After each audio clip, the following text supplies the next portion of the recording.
Hello friends, welcome to my channel Mampi.S কুজিনস।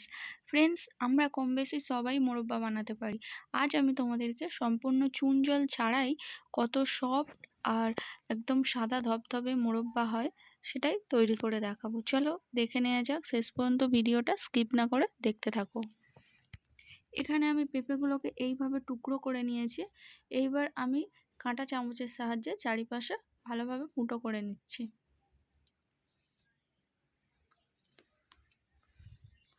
এইভাবে ফুটো করে নেওয়ার ফলে চিনির সিরাপটা ভালোভাবে পেঁপের মধ্যে মিশে যাবে। এইভাবে আমি সমস্ত পেঁপের টুকরোগুলোকে এইভাবে ফুটো ফুটো করে নিয়েছি। এবার আমি প্রেসার কুকারে এটাকে 2টো সিটি দিয়ে সিদ্ধ করে নেব।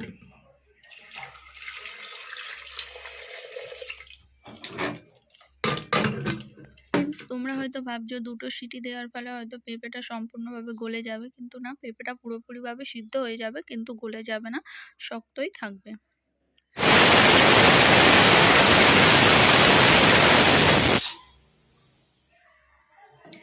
এখানে আমি কড়ার মধ্যে জল নিয়ে নিয়েছি। এর মধ্যে দিয়ে দেবো চিনি। আমি হাফ কাপ পরিমাণে চিনি নিয়েছি।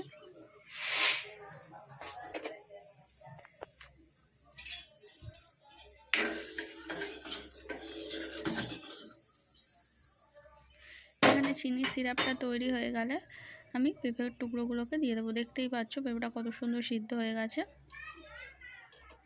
চিনির সিরাপটা প্রায় ফুটে গেছে। এবার আমি সিদ্ধ করা পেঁপের টুকরোগুলো দিয়ে দিচ্ছি।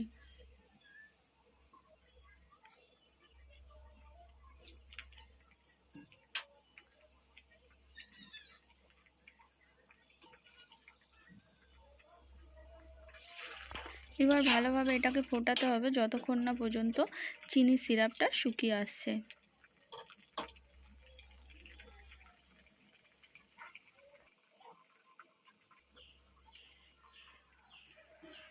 এখানে চিনির সিরাপটা প্রায় শুকিয়ে এসেছে।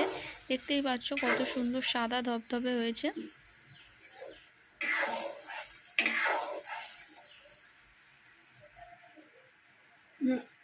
প্রায় শুকিয়ে আছে। এবার আমি একটা পাত্রে ঢেলে নেব। তোমরা স্টিলের কোনো স্ট্যান্ড বা ছাঁকনির মধ্যেই ঢালবে, কোনো স্টিলের বাসন বা কাঁচের পাত্রে রাখবে না। স্টিলের স্ট্যান্ড বা ছাঁকনির মধ্যে রাখার ফলে এক্সট্রা যে সিরাপটা থাকবে সেটা ঝরে যাবে। এইভাবে আমি তুলে নিচ্ছি। এবার এটাকে আমি 4 ঘন্টা ঢাকনা দিয়ে রেখে দেবো। 4 ঘন্টা পর দেখতেই পাবে কত সুন্দর মোরব্বাটা তৈরি হয়ে গেছে। ফ্রেন্ডস, ভিডিওটা ভালো লেগে থাকলে অবশ্যই লাইক, শেয়ার, কমেন্ট আর সাবস্ক্রাইব করতে ভুলবেন না। ভিডিওটা শেষ পর্যন্ত দেখার জন্য অনেক ধন্যবাদ।